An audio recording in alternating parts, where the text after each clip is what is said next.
Hi friends, welcome to our YouTube channel. Today we are going to discuss about instruction codes in computer organization and architecture.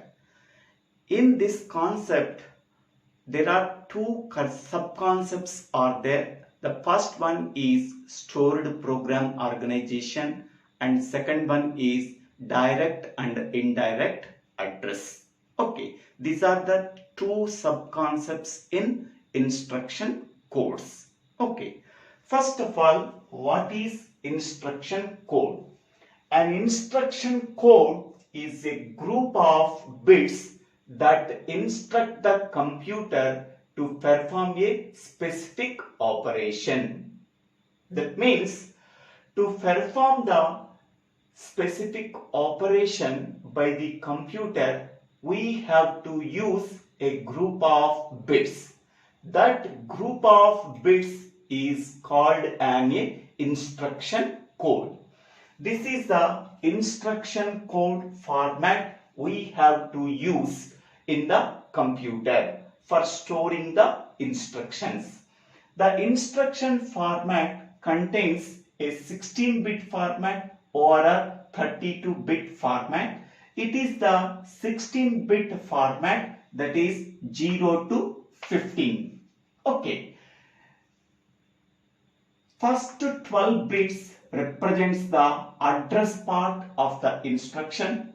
Next 4 bits represents the opcode part of an instruction. Here the opcode part specifies what is the operation to be performed. Okay. To perform that operation, we require some operands. That operands are stored in the memory or a processor register at a particular addresses.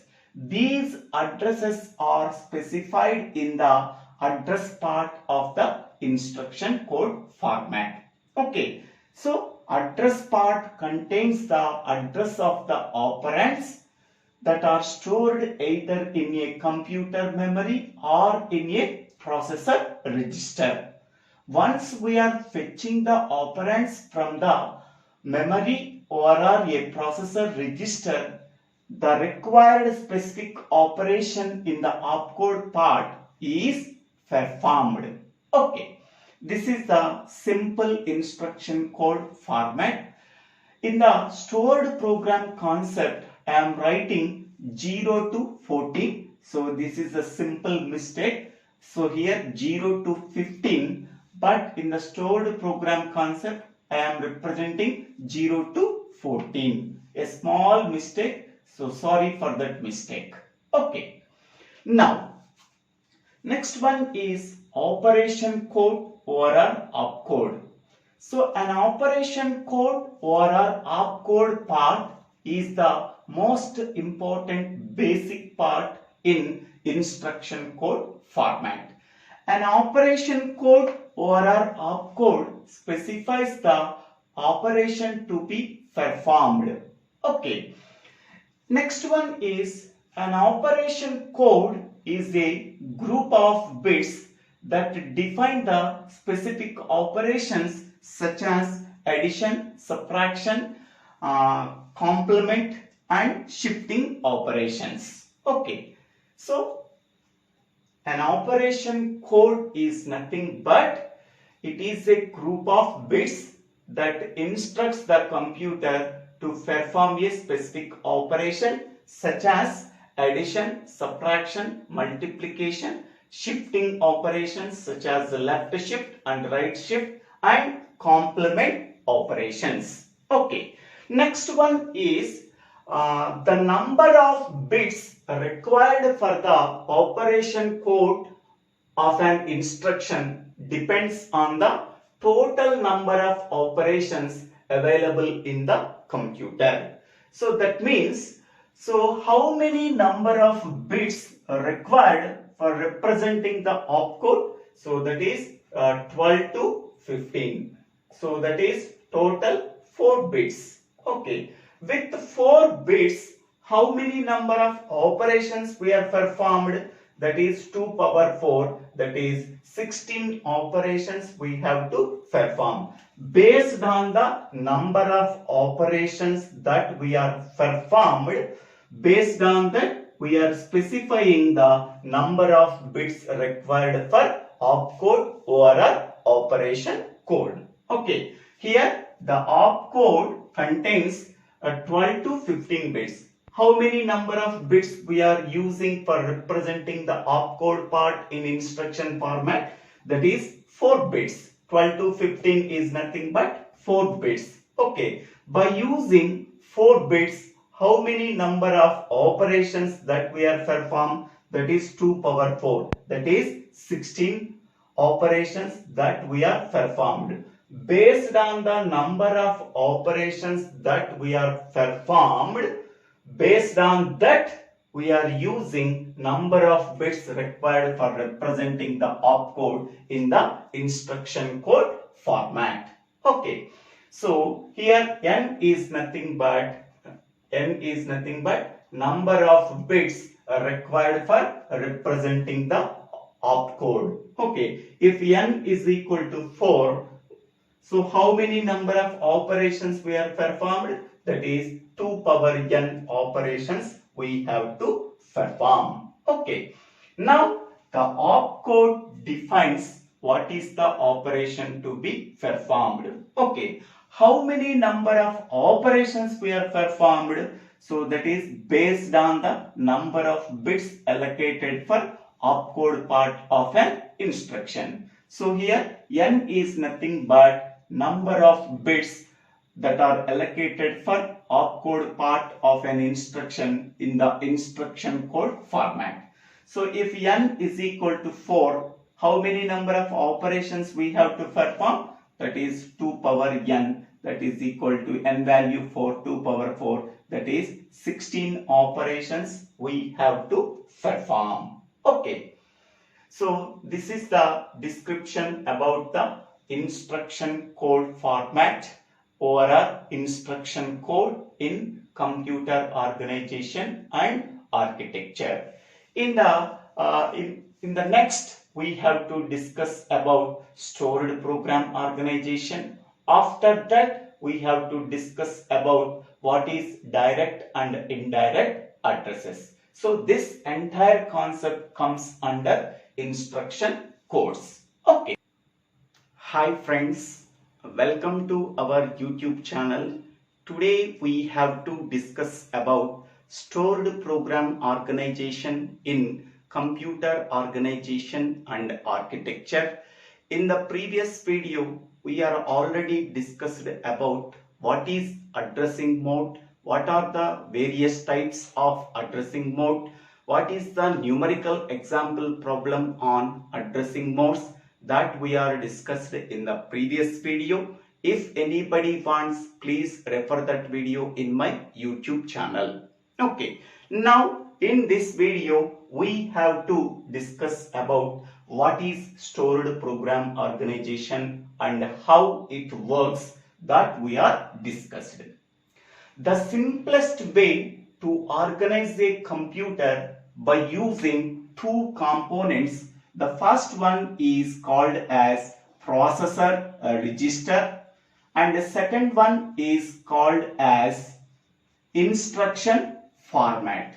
By using these two components, we are organize the computer in a simple manner. The first one is called as accumulator.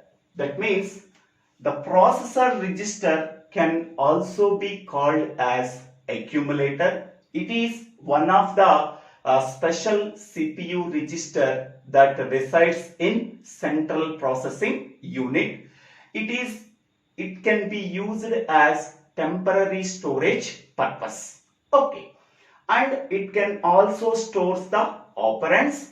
Once we are performing the operation, whatever the result we are getting, that result is also stored in the processor register.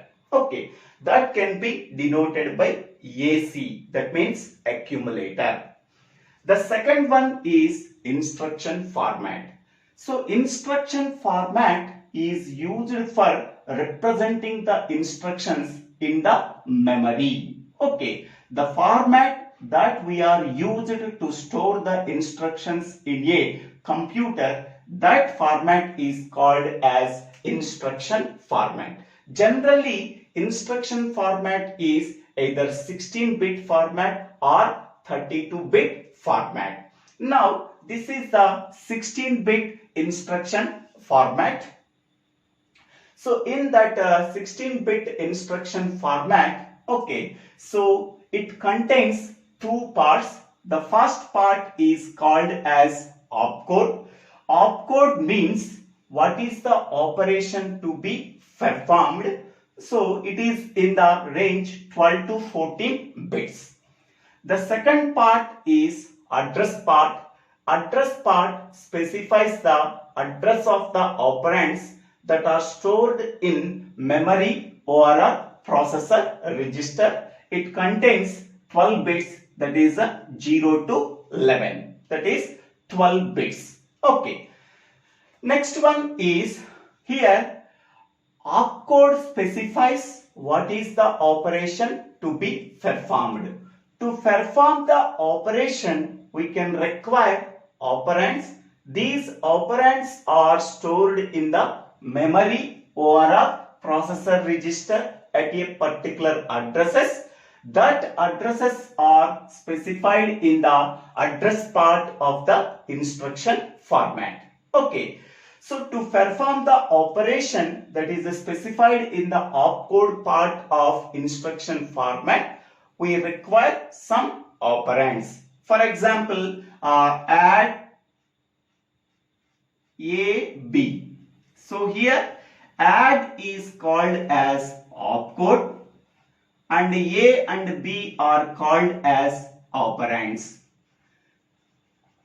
So here add is nothing but addition operation we have to perform on the operands A and B that are stored either in registers or a memory unit. Okay, so whatever the operation that is specified in the opcode part of the instruction format, we require operands. Okay, these operands are stored in the memory or a processor register at a particular addresses. That addresses are specified in the address part of the instruction. Once we are fetching the operands either from the memory or from the processor register, the specified operation is performed on the operands.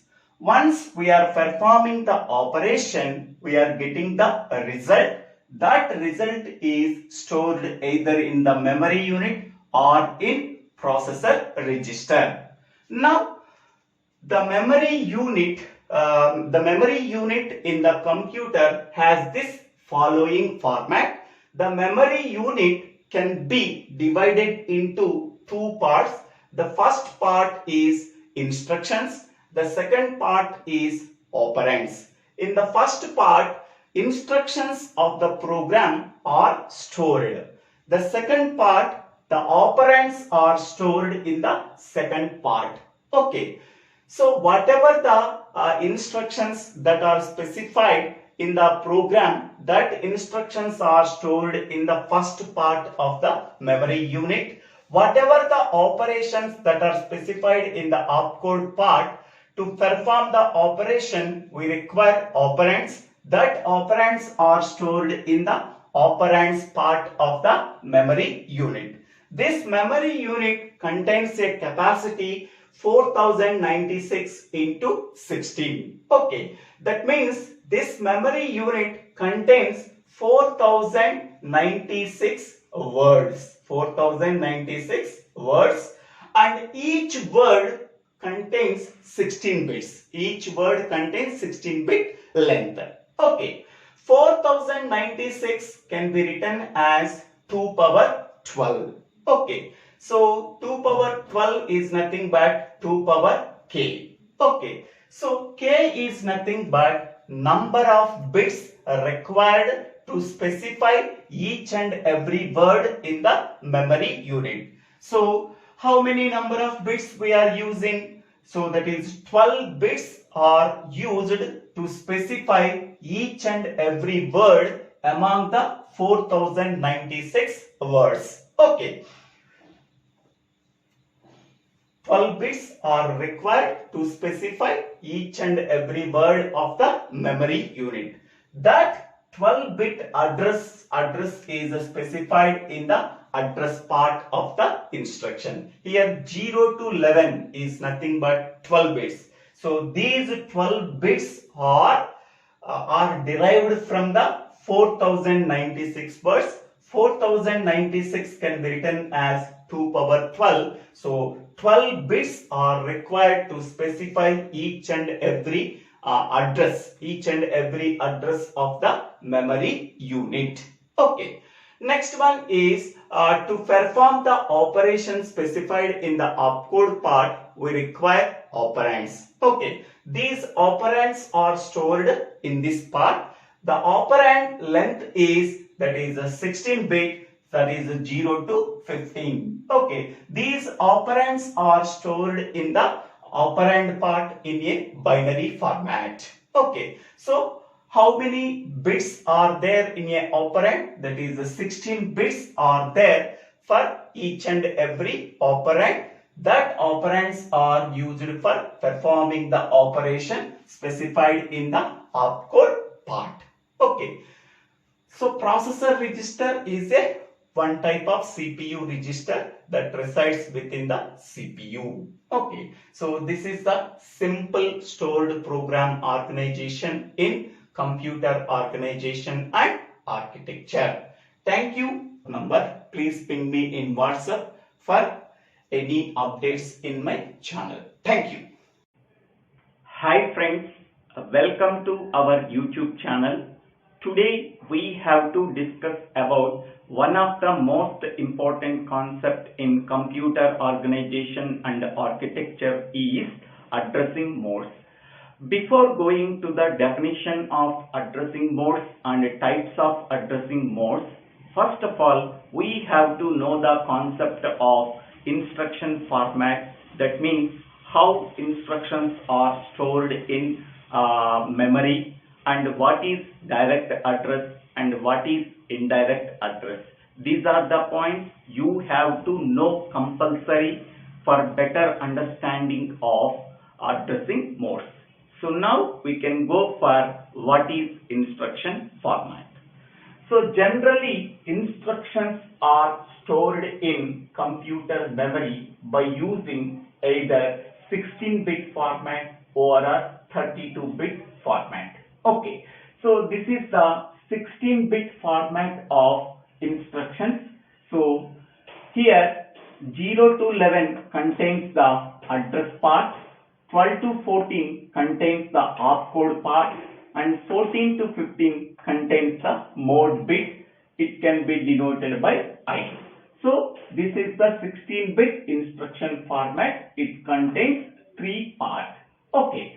First part is address part. This address part contains the address of the operand to perform the operation. Okay. This part specifies the address of the operand to perform the operation.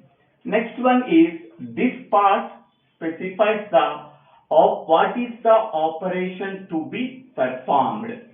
Next, this part specifies the mode bit. So mode bit is denoted by I. If I value is equal to 0, so it indicates direct addressing. If I value is equal to 1, it indicates indirect addressing.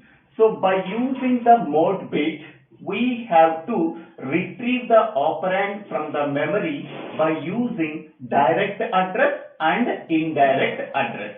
Okay, so based on the mode, we have to retrieve the operand from the memory to perform the operation by using direct addressing and indirect addressing. Now, what is direct addressing and what is indirect addressing? Okay, If I value is equal to 0, it indicates direct addressing. If I value is equal to 1, it indicates indirect addressing. Okay. Consider the direct address instruction. Okay. Suppose this is the instruction. So 0 add 457. Okay. So here when this instruction is compared with 16-bit instruction format, here mode bit is equal to 0. If mode bit is equal to 0, it indicates direct address instruction. Okay. And opcode is add. That means opcode means what is the operation to be performed. Okay. Here add instruction is that we have to perform addition operation.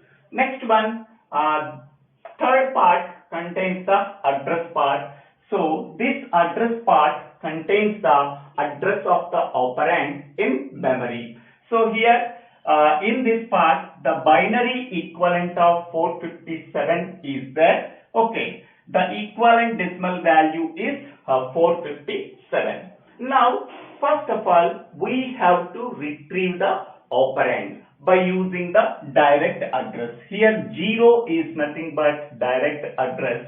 So whenever I value is equal to 0, that means mode bit is equal to 0, the address part of the instruction contains the address of the operand. Okay, now we can go to this address. In that address we are getting the operand value. Okay, so this address is nothing but address of the operand. Here the operand is placed in this location. Its address is 457. This 457 should be there in the address part of the instruction.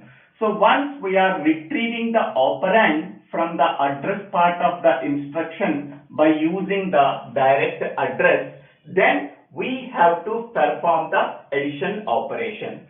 To perform the addition operation, it requires two operands. One operand is there in the address 457. Another operand is there in accumulator. Accumulator is one type of CPU register. So one operand is there in accumulator and another operand is there in the address 457 in memory. Okay. So this operand is retrieved and the operand in the accumulator is also retrieved. Then we have to perform the addition operation on these two operands. Then we are getting the result. That result is also stored in the accumulator. Okay. So this is the description about the direct address. Okay. The summary of direct address is, okay, here this is the instruction. This instruction stored in the memory at address 22. Okay, here the mode bit value is 0 and opcode is add and address part of the instruction is 457. So whenever mode bit value is equal to 0, so it is a direct addressing. That means the address part of the instruction contains the address of the operand. Okay. To get the operand, first of all, we have to go to this address.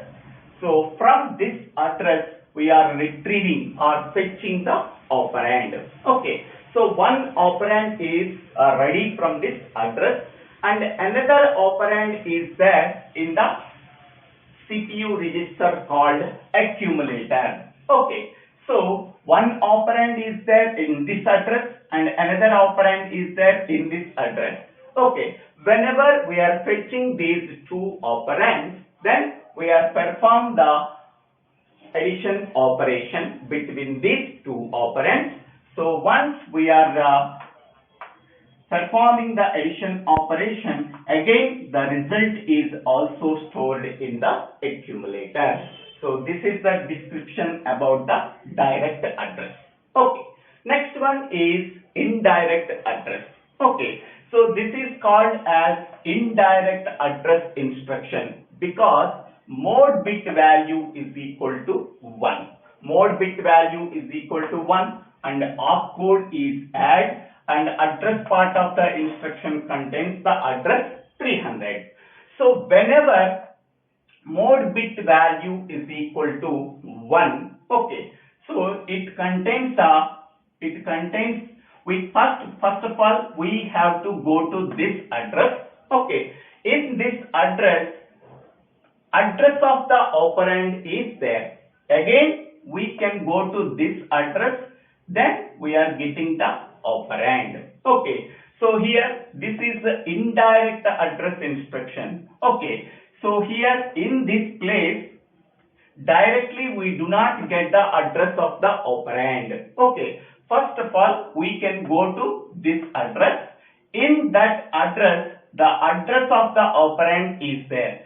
So 1350 is the address of the operand. Okay, so 1350 address is 300. 300 is placed in this address. So it is a indirect address. It is not an address of the operand.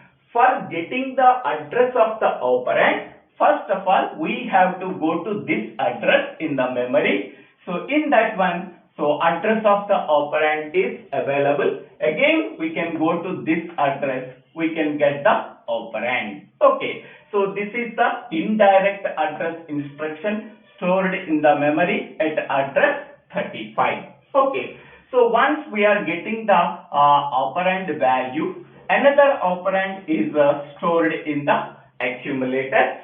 So once we are fetching the two operands from the memory, we are performing the addition operation. So whatever the result we are getting from this addition operation, the result is also stored in the accumulator. Okay, so this is the description about the indirect address. Now, what is the difference between direct and indirect address? Okay, in the direct address instruction, the address part of the instruction contains the address of the operand. Whereas in the case of indirect addressing, the address part of the instruction contains a particular address. Go to that address. In that address of the operand is there. So this is the operand. Its address is 1350. So 1350 address is 300. 300 is there in the address part of the instruction. Okay, so this is the simple description about instruction format, direct and indirect addressing. Okay, once we are thoroughly knowing the direct and indirect addressing, next we have to go for addressing modes.